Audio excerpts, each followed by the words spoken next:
Estamos aquí con Patricia Hualinga, que está visitando Gotemburgo y sobre todo pues con un mensaje muy importante desde el corazón de Ecuador.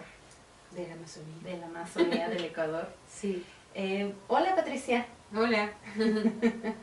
Platícanos un poquito el mensaje que vienes a traer el día de hoy en Gotemburgo, que es relevante para todo el mundo, no solamente para Suecia, sino en realidad es algo que todos debemos conocer. Mira, bueno, vengo de la Amazonía y se me ha pedido que se hable sobre el buen vivir. Y el buen vivir para los pueblos indígenas es algo que es nuestra manera de vida. Pero para tratar de explicarles a la sociedad occidental por qué no queremos industrias extractivas en nuestros territorios y por qué hay tantos pueblos indígenas en el mundo luchando para evitar no solo las violaciones a los derechos humanos, sino a la naturaleza y a la vida misma, hemos intentado explicar a nuestra manera, buscando generar una conciencia. Ahí sale todo lo que es el buen vivir, los derechos de la naturaleza, y como pueblo Sarayaku hemos lanzado una propuesta que se llama la selva viviente. En la gira aquí en Suecia abarca para mí los tres temas que de alguna manera son uno mismo, con distintas connotaciones. Quieren que hable sobre la visión de los pueblos indígenas. ¿Qué es el buen vivir para nosotros? Porque se confunde mucho con el bienestar material, con la acumulación de riqueza, con toda la fantasía superficial. Pero para nosotros, obviamente es importante que el ser humano tenga un bienestar, tenga tranquilidad, tenga felicidad, pero por más que tengan acumulaciones materiales, nunca van a encontrar si no tienen el verdadero buen vivir, que es la conexión a la naturaleza, a la madre tierra. Muchos lo llamarán espiritual, pero el ser humano desde el inicio tenía esa conexión. Claro. Y en algún momento se lo perdió, en algún momento se rompió y se sigue rompiendo. Lo que se intenta explicar es que el buen vivir está tan conectado a la madre tierra, a la naturaleza, y que está mutuamente en conexión continua. Hay tantas enfermedades desconocidas que están saliendo y se debe a toda la ruptura de todo esto. Por supuesto.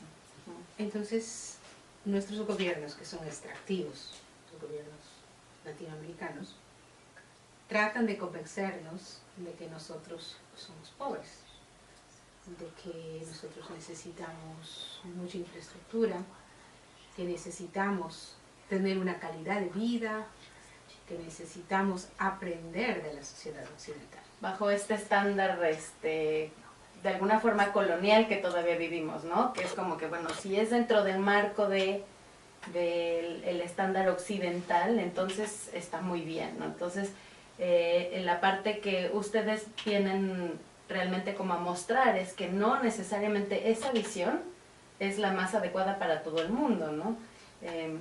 Sí, les venimos a decir que aunque no les estamos pidiendo que vivan como nosotros, hay un peligro inminente para la supervivencia del ser humano. Claro.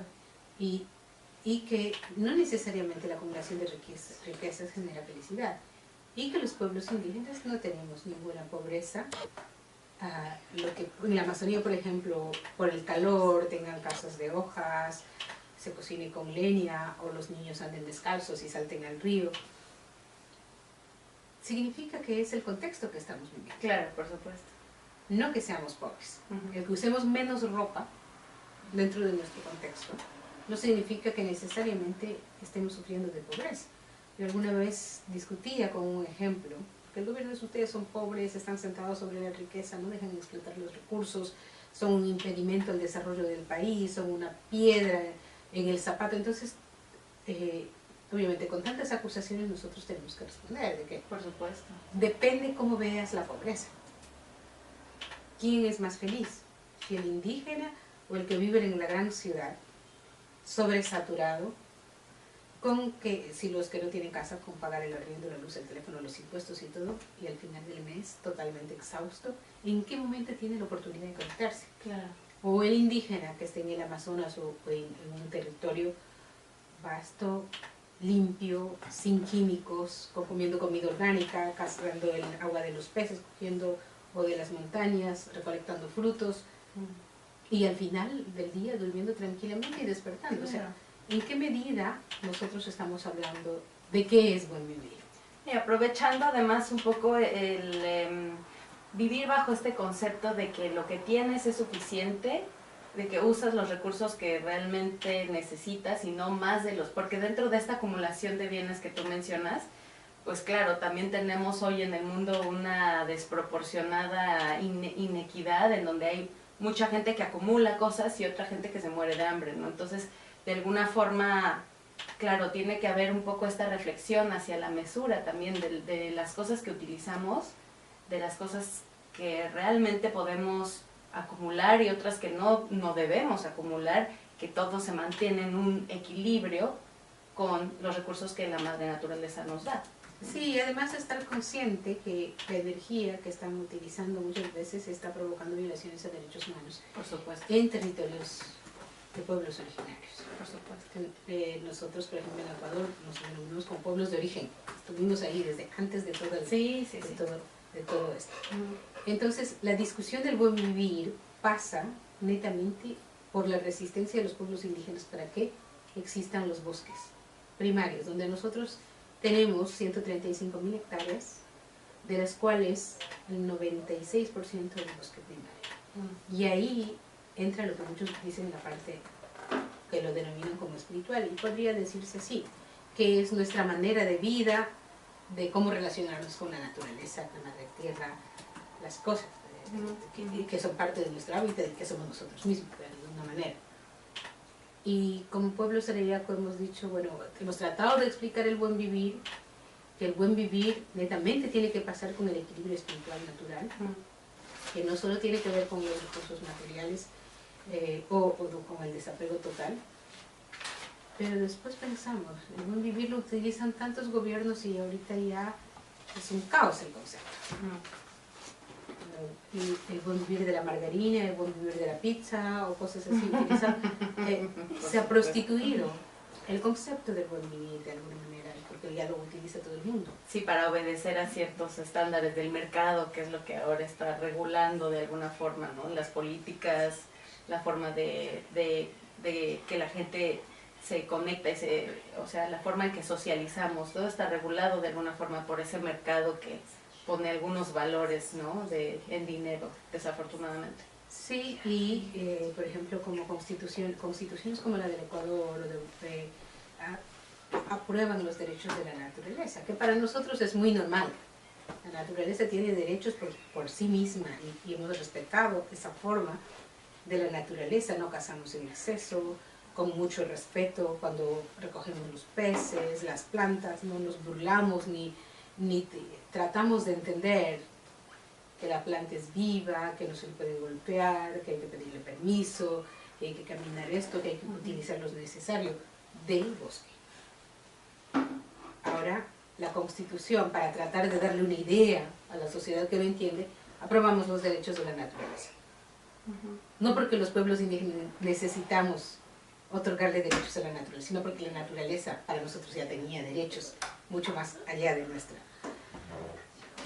Pero tampoco lo entienden, y como la sociedad está tan desconectada tampoco lo entienden. Entonces como pueblo dijimos, ¿cómo lo explicamos?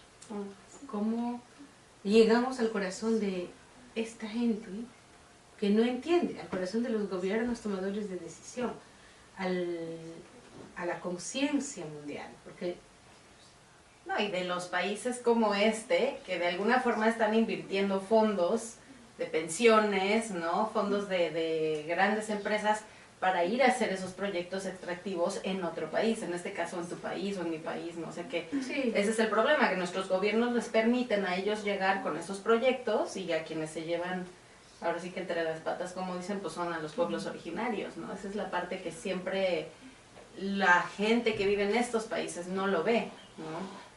Porque aquí las leyes son otras.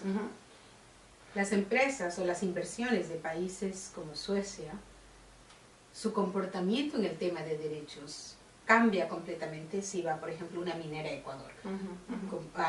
Suecia tiene invertido en minería. Lundin Gold ha invertido en minería en Amazonía, en Zamora. Y entonces nosotros abrimos como pueblos indígenas, como pueblo, nuestra parte sagrada, tratando, porque hemos avanzado, estamos avanzando del buen vivir y de todo, ya no nos entienden. Abrimos y les dijimos, sí, bueno, nosotros lo denominamos como la selva viviente. Muchos en inglés le dicen living forest y en quichua es Causaxacha. Nos dicen, ¿por qué lo denominaron así? Porque la selva es viva, no solamente porque el árbol es vivo, la laguna es viva, porque no han entendido que para que haya esa regeneración hay seres de la naturaleza o guardianes de los bosques que regeneran los ecosistemas, que la industria extractiva, con su presencia, los destruye. Ellos no están para luchar ahí con lanzas y armas, y eso es cosa de los humanos. Ellos están ahí, su función vital es regenerar la naturaleza, es sanar la madre tierra. Claro, siendo todos parte de ese sistema. Y son muchos, no hay uno solo dentro de nuestro conocimiento. Está el del bosque, está el de la laguna, está el de la montaña, está el pequeño guardián, todo un contexto que cuando se pierde un ecosistema, perece igual o huye buscando algún lugar en otro. Aquellos espacios vitales de la humanidad, que son como oasis que todavía le están dando un cierto equilibrio al planeta, están amenazados en el mundo. Y si esos oasis desaparecen, es el caos mundial a nivel climático. Nosotros lo interpretamos así. Y han desaparecido muchos en el mundo. El ser humano ha desaparecido en varias partes del continente, espacios vitales para que el planeta pueda ser subsistir sanamente. Pero todavía quedan los últimos. Y están muchos en el Amazonas, podrán estar en el Ártico, podrán estar en distintas partes del mundo conectados con hilos invisibles. Por eso, como nosotros somos de la Amazonía, lo hemos dicho, selva viviente, que es la parte fundamental del conocimiento de nuestros ancestros, de nuestros yachaks, de nuestros chopnes. Y esos espacios tienen que ser reconocidos por el mundo, que son vitales para la humanidad. No me estoy refiriendo a un parque nacional de conservación, reserva de la biosfera, bosque protector, que todos a la final son violentados por las industrias. Me estoy refiriendo a una categoría sagrada, de territorios sagrados, de bosques libres de extracción a perpetuidad, que sirvan para que esta humanidad pueda tener la oportunidad de seguirse regenerando. Y esta es en esencia nuestra propuesta como pueblo. Cuando no nos entendían, estábamos diciendo, bueno, ya, les seguimos diciendo, les abrimos algo que no se ha hablado fácilmente, que se han quedado ahí porque era difícil de explicar o porque se burlaban. Les estamos abriendo a debates, a gobiernos que no nos quieren entender. Pero nos dimos cuenta en este proceso que había muchos pueblos indígenas del mundo que no hablábamos el idioma, que teníamos una cultura completamente diferente, una estructura geográfica completamente diferente, que teníamos la misma concepción. Ellos le llaman los espacios sagrados, nosotros le llamamos la selva viviente. Si no se respeta lo vital de estos espacios, la tierra no tiene esperanza, nosotros no tenemos esperanza. Y nosotros tampoco. Entonces, claro, por supuesto. Y sin eso se acabó el concepto del summa causa, se acabó todo tipo de derechos, porque el ser humano no ha entendido que parte de la naturaleza también somos nosotros, aunque seamos depredadores, una naturaleza depredadora. Entonces, hemos abierto un poco a discusión esto, hemos presentado a la UICN como Moción 26 con otros pueblos, y estamos luchando para tratar de generar esa conciencia, que no solo es un concepto, sino que no es solo una filosofía, que nosotros lo vivimos, que nosotros lo sentimos, que nosotros lo miramos, que nosotros es la vida de nosotros dentro de los bosques. Entonces, pero también estamos conscientes de lo que ello implica.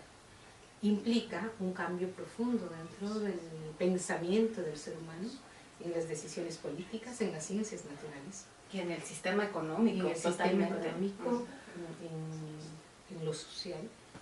Pero es importante empezar a hablar. Y no solamente con el tema de los indígenas, los activistas, los estos. Las distintas religiones, que en realidad son una sola, pero se han llenado de distintas ramas, las distintas nacionalidades, para lograr al final, tal vez, un largo proceso y de cosas a un punto común. No sabemos cuándo será el punto común, pero por el momento nuestro rol es seguir hablando para tratar de explicarnos de todas formas. Decir a la Iglesia Católica, decir a los yachaks de compartir, de decir que en todo este proceso de la humanidad y todo, que nosotros salvamos todo el conflicto, es momento de volver a unir y de ver la importancia de la gente. Sí, las divisiones, las fronteras, todas estas categorías en las que se nos ha dividido el ser humano, son del ser humano, en realidad no son de la naturaleza. Bajo la lupa de la naturaleza todos somos realmente lo mismo. Sí, entonces para nosotros eso es el buen vivir, eso es la selva viviente. Para nosotros la naturaleza ya tiene derechos desde el inicio de los tiempos. Ahorita lo que estamos intentando es que el ser humano entienda, vuelva a su raíz, que no es volver a la edad de la piedra, sino vuelva a nivel de conciencia de la raíz, y de que podamos luchar, no porque los pueblos, no solamente porque digan, ay, los pobres indígenas, pobrecitos, tan lejos son violentados los derechos humanos de los pueblos indígenas. No, porque el derecho de aquella persona que está en el Estocolmo, de aquel niño que no nació, de aquel que están siendo violentados desde ya porque se está quitando la vida.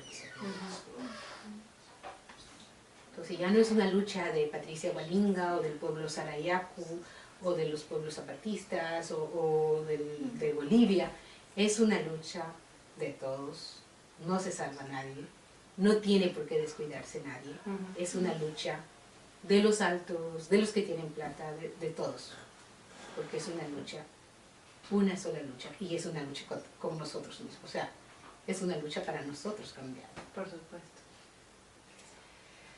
Muchísimas gracias, Patricia. La gente que quiera revisar, por ejemplo, todo esto en alguna página web, contactarte, ¿cuál sería la forma para contactarte, para revisar todos estos avances en alguna página, para leer más de lo que están haciendo? Mi pueblo, que es un pueblo bastante conocido porque ha logrado expulsar a la empresa, ganar un juicio en la Corte Interamericana de Derechos Humanos al Estado de Ecuador, que ha creado un precedente jurídico súper importante a nivel de los pueblos indígenas.